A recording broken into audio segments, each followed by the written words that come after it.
Okay, we've been working on reverse engineering the original firmware with the OpenSauce 2026 badges and this eyebrow module with an Arduino on there.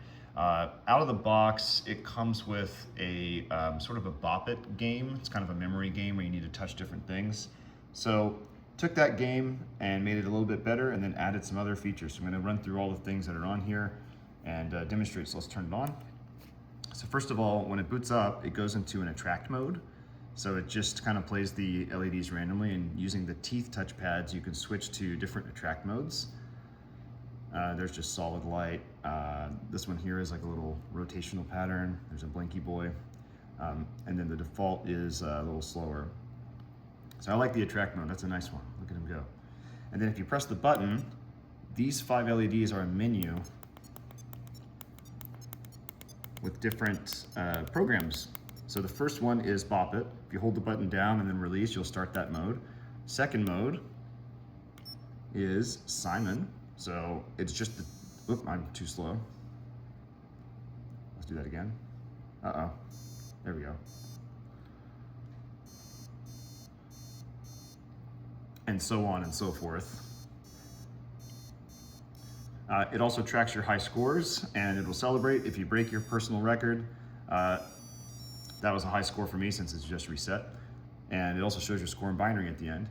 Okay, let's exit this by holding this button down. We'll go back to the menu. So the third slot is a balloon blowing mode. So we're using the microphone. You will blow into the microphone and you try to keep a consistent pattern. I'm gonna try to do this.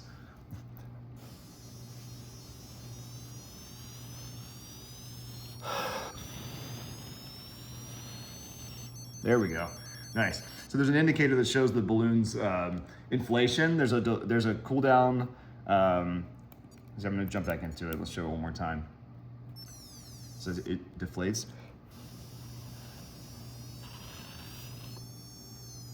It actually deflates if you don't keep it up, see? Kind of like a lung function tester, but it's not super hard, but you can inflate the balloon fully, you get a little celebration. Okay, let's go back to the menu. I really like that mini game, it's a good one. And then the fourth slot is this is using the accelerometer on board. So if you tilt right and left, you'll get a pitch change. If you tilt it down, you get a frequency change. I guess pitch is frequency, but the frequency of the little blip sounds. Just a fun little, we call it the Robotheremin. Okay, let's jump out of that and we're gonna go to our last one. This one's kind of just a bonus, but I was working on making a drum machine, but we only have a piezo speaker, so the drum machine is a little bit tricky. It's kind of quiet. I don't know if it'll work, but let's see. Here we go. I'm gonna try to, oh, you're zooming in, okay.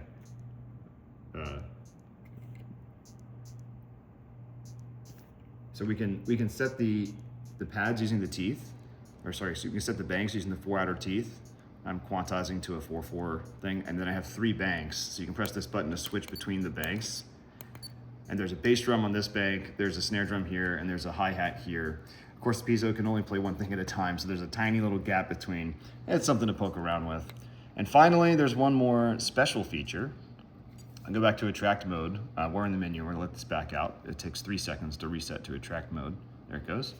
We'll go to high speed attract mode, why not? If you swipe his mouth a bunch of times, oh.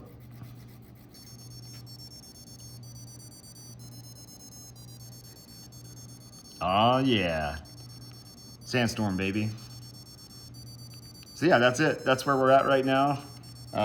The add-on modules work. They just kind of light up. They're just gonna get voltage. I believe that we could integrate the add-on modules as well. There's a little thing here to give it GPIO.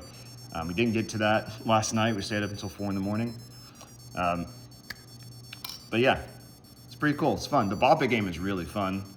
Thanks for the inspiration on that one, obviously. And the balloon game is really fun. So yeah, that's it.